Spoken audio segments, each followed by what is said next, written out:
Bismillah. Assalamualaikum warahmatullahi wabarakatuh.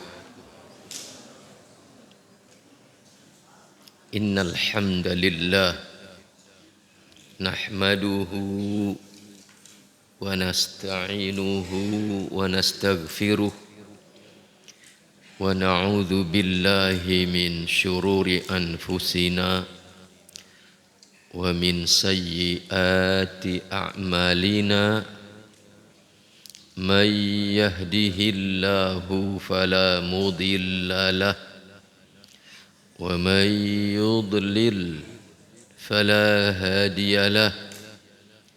Ashhadu an la ilaha illallah wahdahu la syarika lah wa ashhadu anna Muhammadan abduhu wa rasuluh.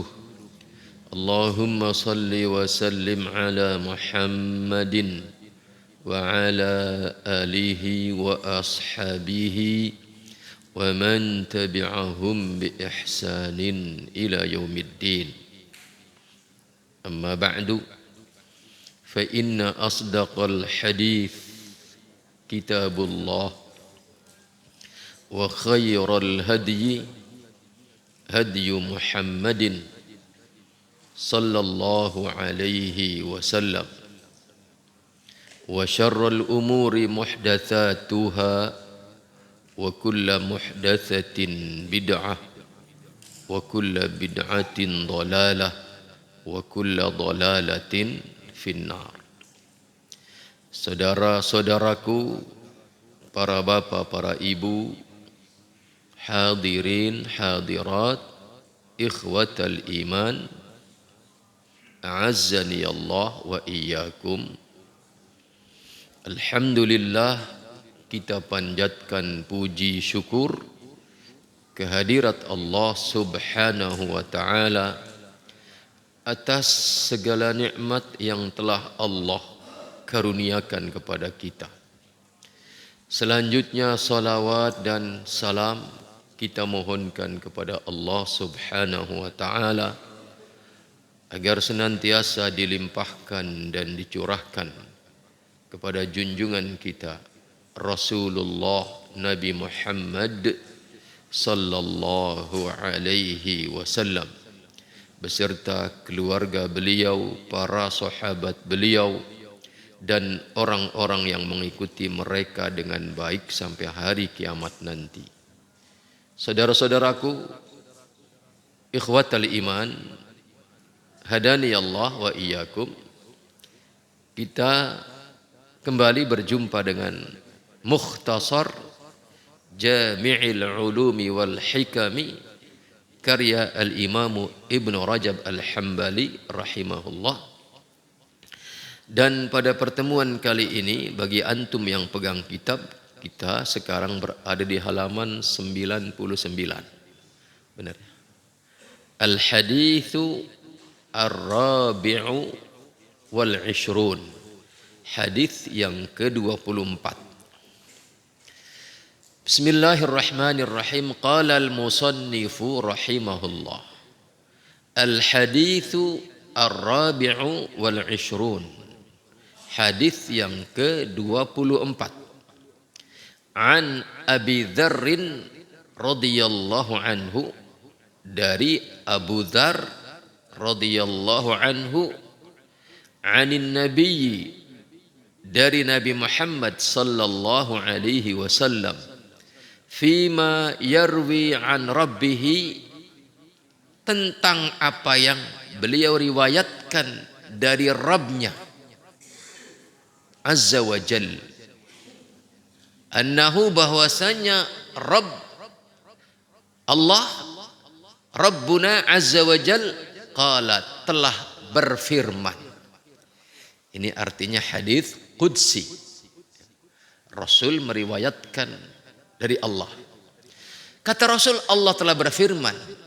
Di mana dalam firman-Nya Allah ini mengatakan, ya ibadi, wahai para hambaku, inni sesungguhnya aku haramtu, aku telah mengharamkan az-zulma, kezaliman, ala nafsi, atas diriku.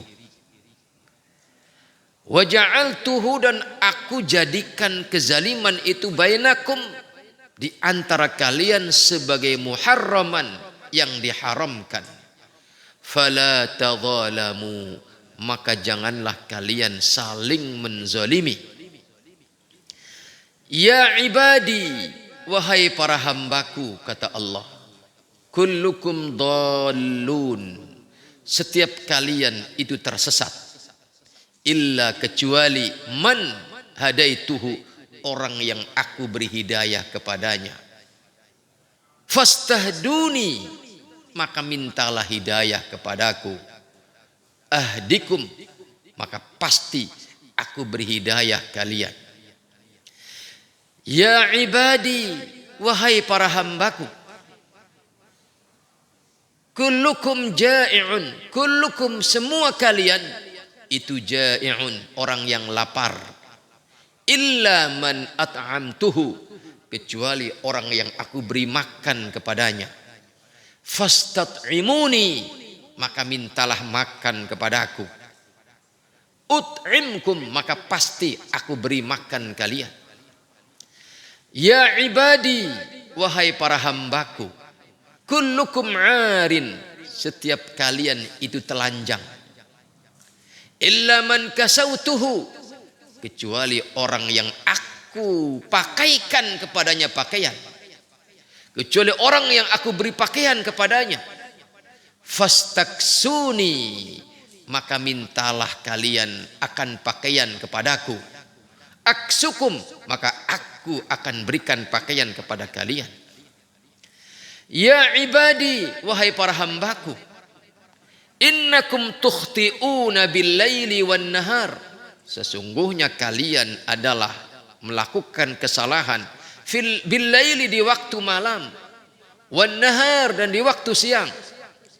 Wa ana aghfiru dzunuba, dan aku aghfiru, aku mengampuni, adz-dzunuba, dosa-dosa, jami'an, semuanya. Fastaghfiruni, maka mintalah ampunan kepadaku. Aghfir lakum, maka pasti aku ampuni kalian.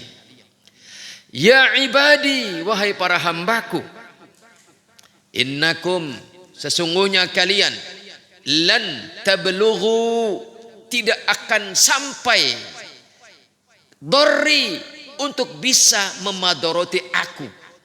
Kalian tidak akan bisa memadoroti aku. Fatadurruni, maka kemudian kalian memadoroti aku. Kalian tidak akan pernah bisa memadoroti aku. Walan tablughu naf'i, dan kalian tidak akan bisa memberi manfaat kepadaku. Fatanfa'uni, maka kemudian kalian berusaha memberi manfaat kepadaku.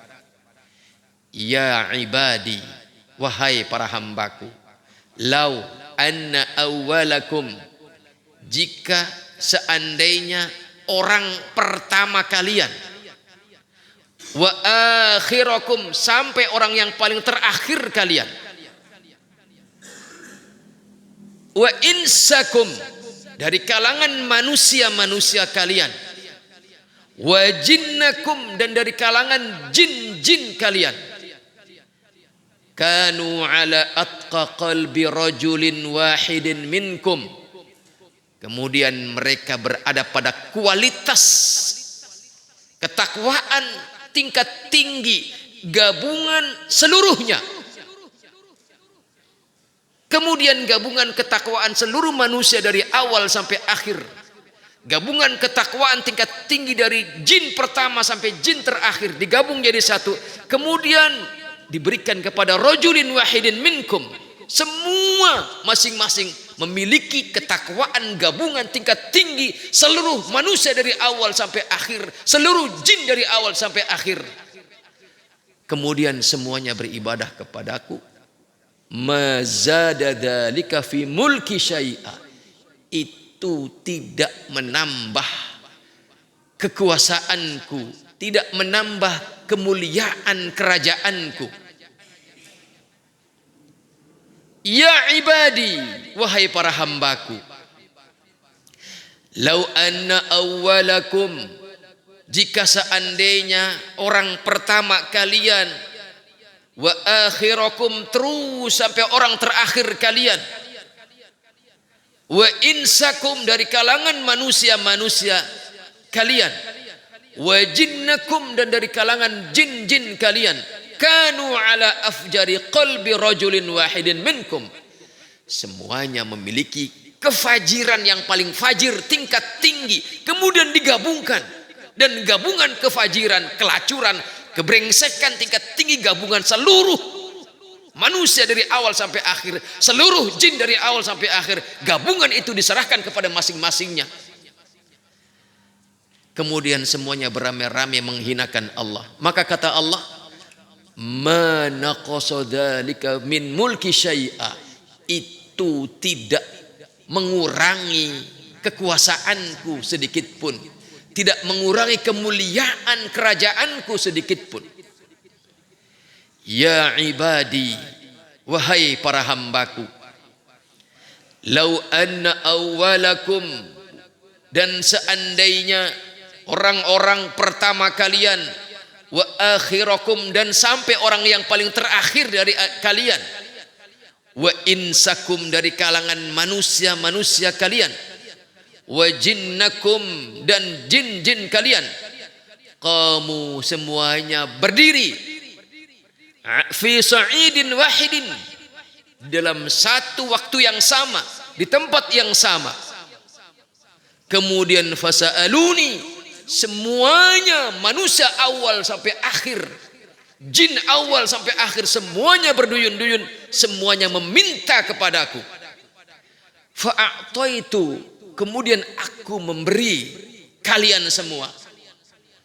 Fa'ataitu kulla insanin mas'alatahu, dan aku kabulkan, aku berikan semua masing-masing manusia permintaannya, aku kabulkan. Kata Allah, ma naqasa dzalika mimma indi, itu tidak menjadi berkurangnya apa yang ada pada sisiku, kata Allah, illa, kecuali kama yanqusul mikhyatu, kecuali perumpamaannya adalah bagaikan jarum. Antum tahu jarum ya. Idza udkhilal bahra, ketika jarum itu dimasukkan ke dalam lautan, kemudian tetesannya nempel di ujung jarum itu, seperti itulah gambarannya.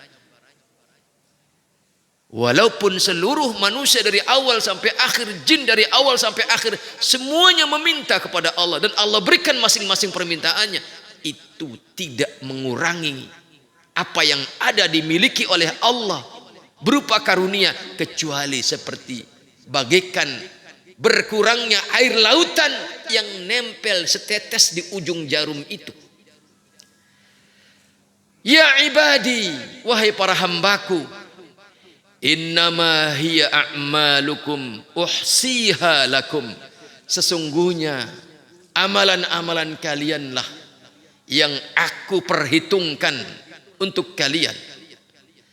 Tsumma uwaffikum iyyaha, kemudian aku penuhi janjiku atas amalan-amalan kalian. Faman wajada khairan, maka barang siapa di antara kalian yang mendapati amalannya adalah khairan, kebajikan, falyahmadillah, maka hendaknya dia bersyukur, memuji Allah.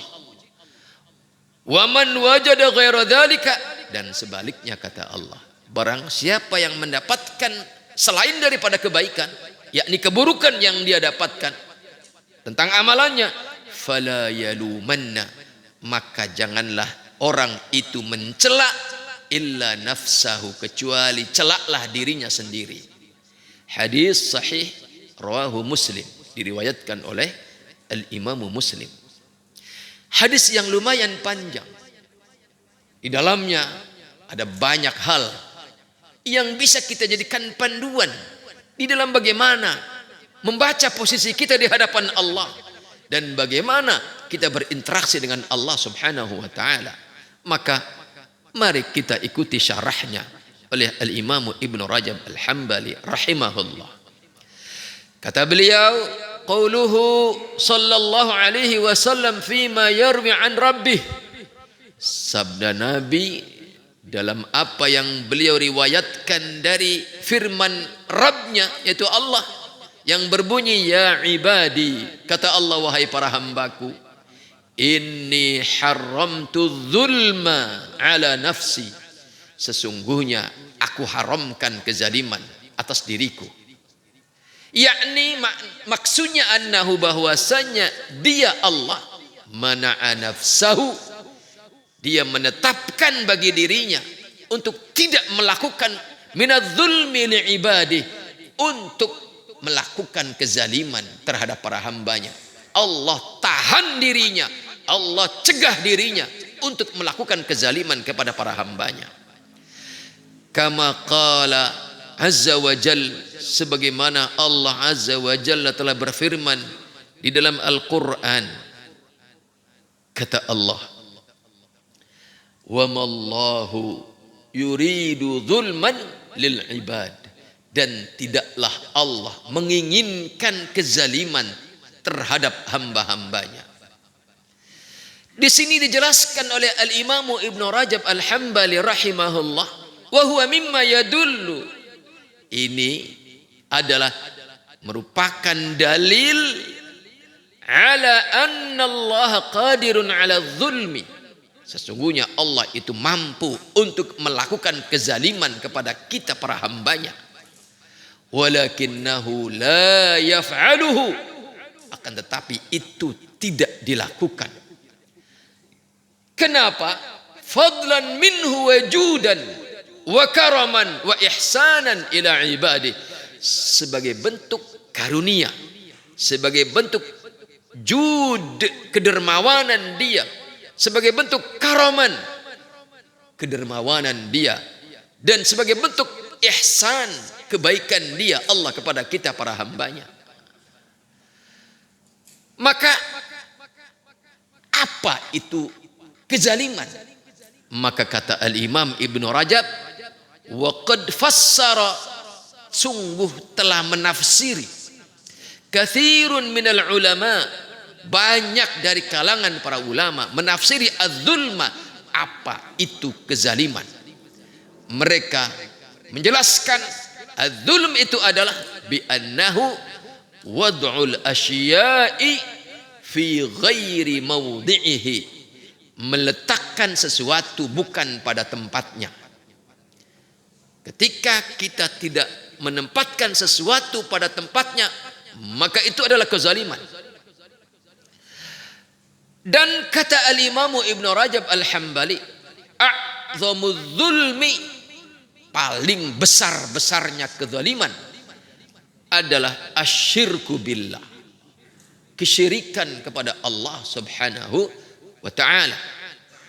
Maka ketika Allah dalam hadis qudsi di atas mengatakan dalam firman-Nya, setelah mengatakan ya ibadi inni haramtu dzulma ala nafsi, kemudian Allah mengatakan wa ja'altuhu bainakum muharraman fala tadzalamu, maka aku jadikan kezaliman di antara kalian itu sebagai sesuatu yang diharamkan atas kalian, fala tadzalamu, maka janganlah kalian melakukan kezaliman di antara kalian. Dijelaskan oleh Al-Imam Ibn Rajab Al-Hambali, yakni annahu ta'ala, bahwasanya Allah Ta'ala harrama dzulma ala ibadih, mengharamkan perilaku zalim atas kita para hambanya, wa nahahum, dan mencegah mereka para hamba, an yatadzalamu fima bainahum, mencegah kita, melarang kita untuk saling mendolimi di antara kita.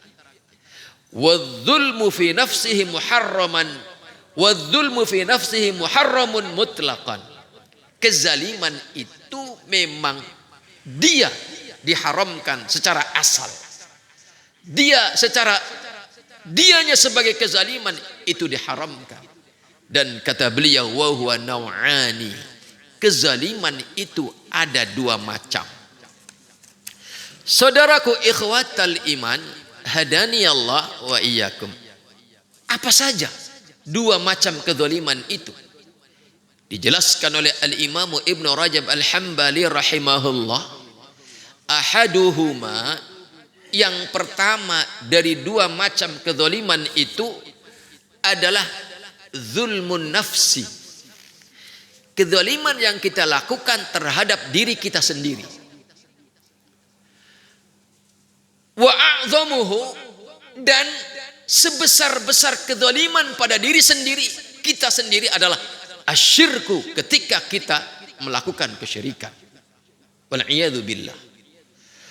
Lihat saudaraku ikhwatal iman, hadani Allah wa iyyakum. Secara praktek, pemahaman secara bahasa, orang yang melakukan kesyirikan sebenarnya nampaknya adalah dia sedang zalim kepada Allah. Kenapa? Karena dia meletakkan posisi Allah bukan pada tempatnya yang proporsional sebagai satu-satunya ilah yang hak untuk disembah. Zalim ketika orang memperlakukan Allah tidak proporsional, tidak meletakkan pada manzilahnya sebagai ilah yang hak untuk disembah. Itu nampaknya seperti itu. Tetapi pada prakteknya sesungguhnya orang yang sedang mensekutukan Allah itu sesungguhnya tidak sedang mendalimi Allah, tapi dia sedang mendalimi dirinya sendiri. Lihat penggalan hadis qudsi yang tadi dibaca, di mana kata Allah, seandainya orang awal kalian sampai akhir kalian, dari kalangan manusia kalian, dari kalangan jin kalian, semuanya memiliki kefajiran, kelacuran tingkat tinggi gabungan seluruh itu, dan masing-masingnya memiliki itu tidak ngefek menyebabkan berkurangnya kemuliaan Allah. Artinya secara praktek nampaknya dia telah memposisikan Allah bukan sebagai satu-satunya ilah yang hak untuk disembah, karena dia telah mensekutukannya. Dia menyembah Allah, iya, dia menyembah yang lain, iya. Tetapi sesungguhnya orang yang demikian tidak sedang memadoroti Allah, tidak sedang mendolimi Allah, tapi dia sedang mendolimi dirinya sendiri. Dan ini adalah kezaliman yang paling besar.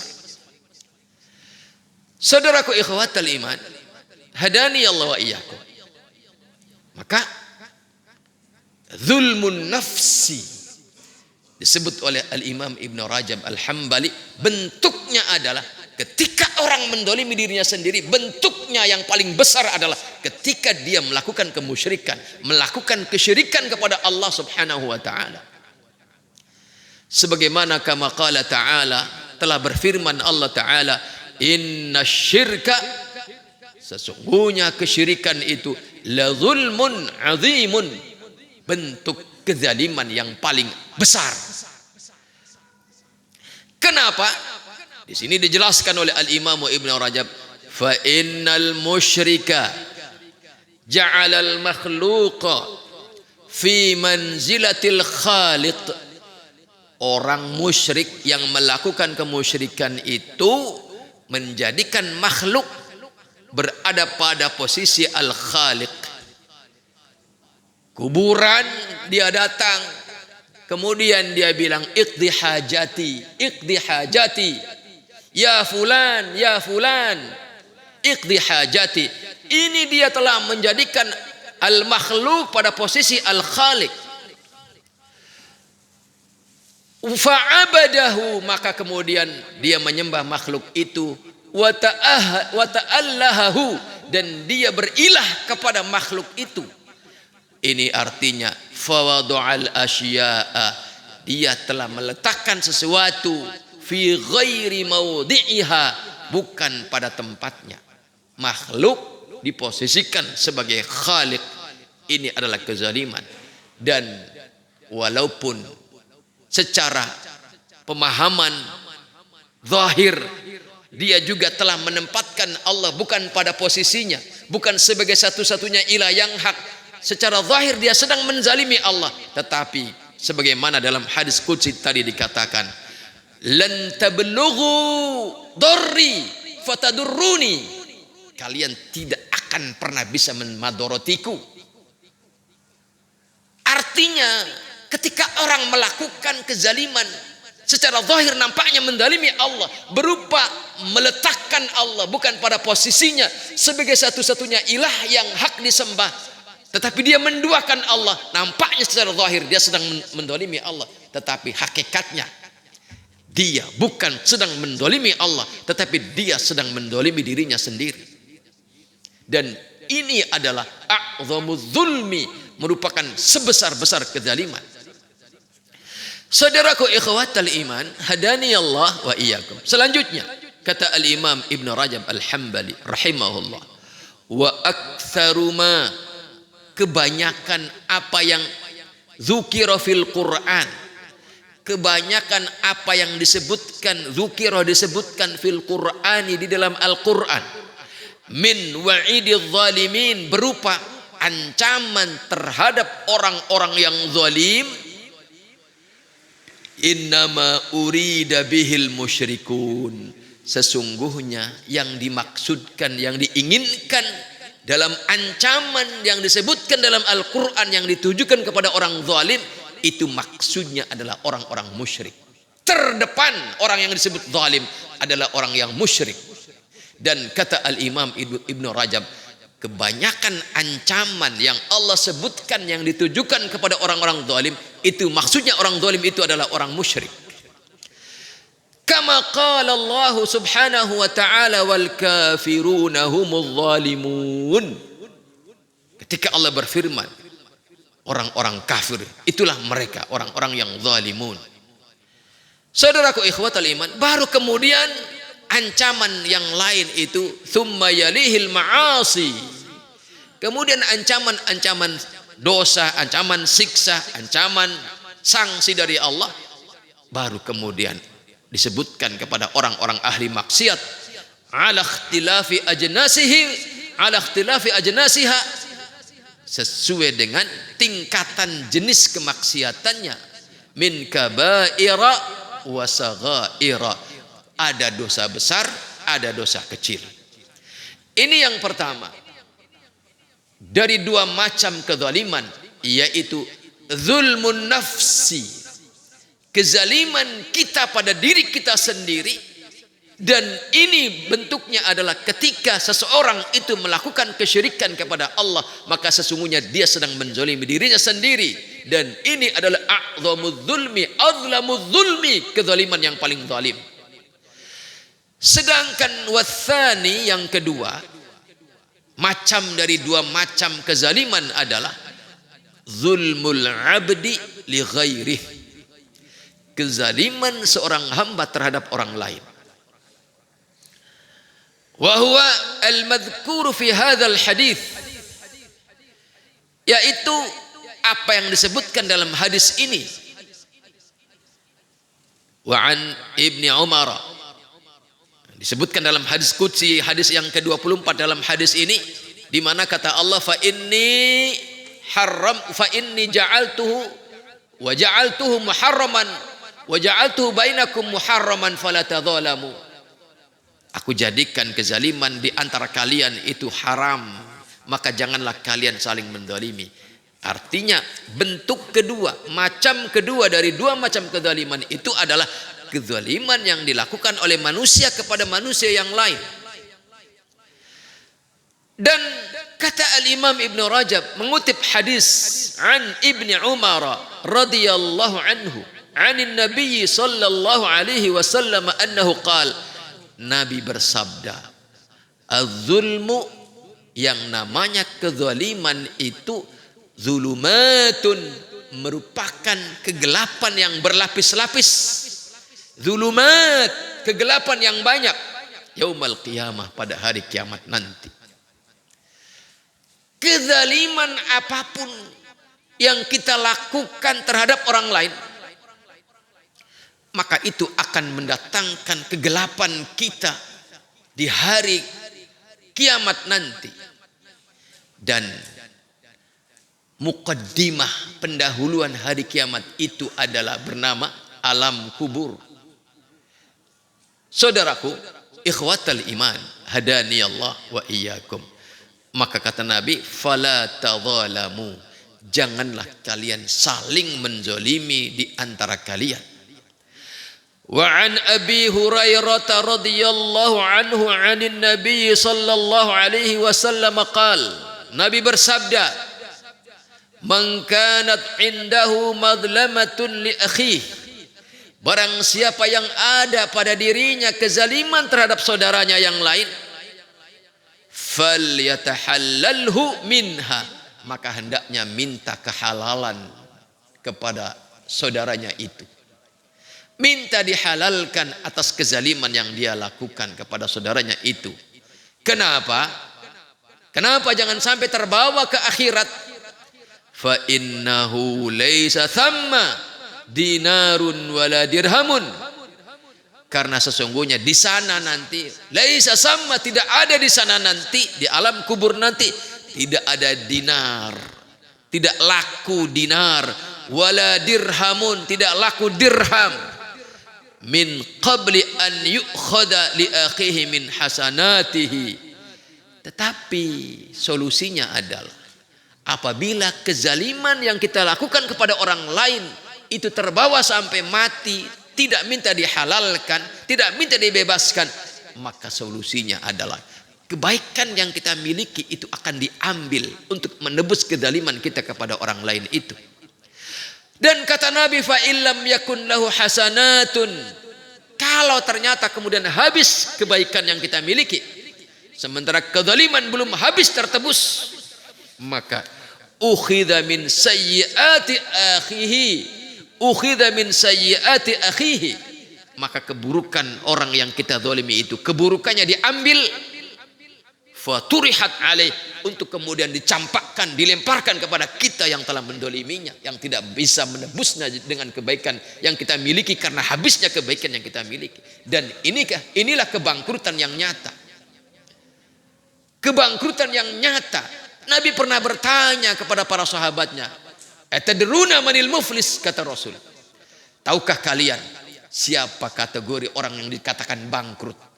Para sahabat memahami dengan cepat dan sederhana. Orang yang bangkrut itu orang yang tidak punya harta, orang yang tidak punya dunia, tidak punya uang. Kata Nabi, ternyata orang yang bangkrut itu adalah orang yang mati meninggalkan dunia ini membawa banyak kebaikan, banyak pahala yang dia bawa, tetapi pada saat yang sama dia banyak membawa dosa kezaliman. Maka kelak di akhirat nanti, seperti yang dijelaskan dalam hadis ini, tidak ada dinar, tidak ada dirham, tidak ada uang untuk menebus kezaliman kita pada orang lain itu. Solusinya adalah kebaikan yang kita miliki, yang kita bawa banyak itu akan diambil satu persatu untuk menebus kezaliman kita kepada orang lain yang kita zalimi itu. Kalau sampai kebaikan kita habis, padahal kezaliman belum selesai tertebus, maka jalan terakhirnya adalah keburukan orang-orang yang kita zalimi itu diambil untuk kemudian ditimpakan kepada kita. Bangkrut sebangkrut-bangkrutnya. Na'udzubillahi min dzalik. Saudaraku ikhwatal iman, hadani Allah wa iyyakum. Selanjutnya, penggalan hadis berikutnya, yaitu ya ibadi, wahai para hambaku, kullukum dhallun illa man hadaituhu. Kata Allah dalam hadis qudsi ini, setiap kalian adalah orang yang tersesat, illa man hadaituhu, kecuali orang yang aku beri hidayah kepadanya. Fastahduni, maka mintalah hidayah kepadaku. Ahdikum, maka aku beri hidayah kepada kalian. Ya ibadi kullukum ja'un illa man at'amtuhu. Setiap kalian adalah orang yang lapar kecuali orang yang aku beri makan kepadanya. Fastat'imuni, maka minta makanlah kalian kepadaku. Ut'imkum, maka aku pasti beri makan kepada kalian. Ya ibadi, wahai para hambaku, kullukum arin, setiap kalian adalah telanjang, illa man kasautuhu, kecuali orang yang aku beri pakaian kepadanya. Fastaksuni, maka mintalah pakaian kepadaku. Aksukum, maka pasti aku beri pakaian kepada kalian. Ya ibadi, wahai para hambaku, innakum tukhti'una bil laili wan nahar sesungguhnya kalian adalah pelaku kesalahan di waktu malam dan di waktu siang. Wa ana aghfirudz dzunuba jami'an, dan aku mengampuni dosa-dosa seluruhnya. Fastaghfiruni, maka mintalah ampunan kepadaku. Aghfir lakum, maka pasti aku mengampuni kalian. Kata al-Imam Ibn Rajab al-Hambali rahimahullah, hadza yaqtadi anna jami'al makhluk, anna jami'al khalqi muftaqiruna ila Allah Ta'ala. Ini penggalan hadis ini berkonsekuensi menjelaskan bahwa seluruh makhluk itu amat sangat butuh kepada Allah Subhanahu wa Ta'ala.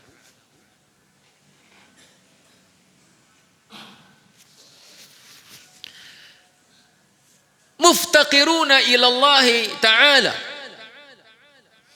fi jalbi masalihihim, baik dalam bentuk meraih maslahat, wa daf'i madarrihim, baik dalam bentuk menyingkirkan madarat yang mengancam kita, fi umuri dinihim, baik dalam urusan agama kita, wa dunyahum, maupun dalam urusan dunia kita para hamba. Kita semuanya butuh kepada Allah Subhanahu wa Ta'ala untuk menggapai maslahat duniawiyah, maslahat ukhrawiyah. Kita butuh kepada Allah untuk menyingkirkan madarat duniawiyah, madarat ukhrawiyah. Kita butuh kepada Allah. Wa innal ibada, dan ketahuilah sesungguhnya kita para hamba ini la yamlikuna li anfusihim syai'an min dalika kullih. Kita ini tidak punya apa-apa dari semua itu. Untuk bisa menggapai maslahat dunia, kesuksesan dalam bisnis, kesuksesan dalam kesehatan, kesuksesan dalam apapun urusan dunia, kita tidak punya kemampuan untuk merealisasikan itu. Demikian juga kesuksesan akhirat, kita tidak memiliki kemampuan untuk merealisasikan kesuksesan itu. La yamlikuna li anfusihim syai'an min dalika kullih. Wa inna man lam yatafaddalallahu alaihi bil huda, maka barang siapa yang Allah tidak yatafaddal, tidak mengkaruniakan kepadanya al-huda wa rizqa, maka barang siapa yang Allah tidak karuniakan kepadanya rizki dan hidayah, fa innahu yuhrimuha fid dunya, maka artinya itu Allah sedang mengharamkan, menghalangi keduanya, hidayah dan rizki di dunia. Terhalang rizki, terhalang hidayah di dunia. Dan wa man lam yatafaddalillahu alaihi bimaghfiratin dzunubahu, bimaghfirati dzunubihi, dan barang siapa yang Allah tidak mengkaruniakan kepadanya ampunan terhadap dosa-dosanya, maka barang siapa yang demikian, rizki dia dihalangi, hidayah dia dihalangi, dosa yang telah dia lakukan tidak diampuni oleh Allah, itu artinya au baqathu khotoyahu fil akhirah, itu artinya dia sedang mengalami kebinasaan akibat kesalahannya, ya, kebinasaan di akhirat nanti. Kata al-Imam Ibn Rajab al-Hambali, fi hadzal hadis ini yang penggalan tadi, kullukum dhallun illa man hadaituhu fastahduni ahdikum, kalian semua tersesat kecuali orang yang aku beri hidayah kepadanya, maka mintalah hidayah kepadaku. Setiap kalian adalah lapar kecuali orang yang aku kasih makan kepadanya, maka minta makanlah kepadaku. Setiap kalian adalah telanjang kecuali orang yang diberi baju olehku, maka mintalah baju kepadaku. Setiap kalian adalah berbuat salah di siang dan malam, maka mintalah ampunan kepadaku, maka pasti aku ampuni. Penggalan hadis ini, kata al-Imam Ibnu Rajab, dalilun, merupakan dalil ala anna Allah yuhibbu an yas'alahul ibadu. Ini dalil bahwa Allah itu senang kalau hambanya meminta kepadanya jami'a masalih dinihim wa dunyahum, seluruh maslahat dunia maupun maslahat akhirat kita minta kepada Allah, maka Allah senang ketika mendapati kita seperti itu. Minta semuanya kepada Allah Subhanahu wa taala. Minat ta'am, baik berupa makan, wasyarab, baik berupa minum, wal kiswah, berupa pakaian, wa ghairi dzalika, dan yang lainnya, kama yas'alunahul hidayah wal maghfirah, sebagaimana mereka juga minta kepada Allah hidayah dan ampunan. Allah amat sangat senang. Allah amat sangat senang ketika kita minta seluruh maslahat kita, dunyawiyah atau ukhrawiyah. Makanya Nabi pernah bersabda, lallahu asyaddu farahan bi taubati abdi. Kata Nabi, sungguh Allah itu amat sangat bahagia mendapati pertaubatan hambanya.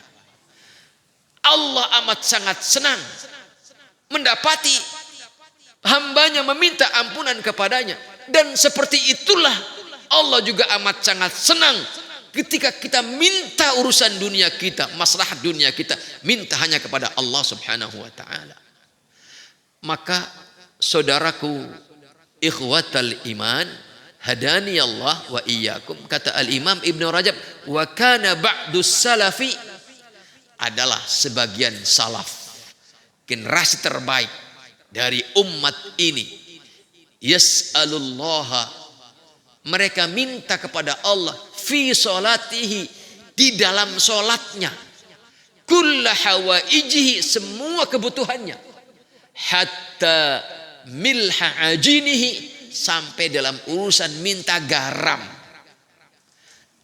sekedar garam untuk adonannya, dia minta kepada Allah Subhanahu wa taala.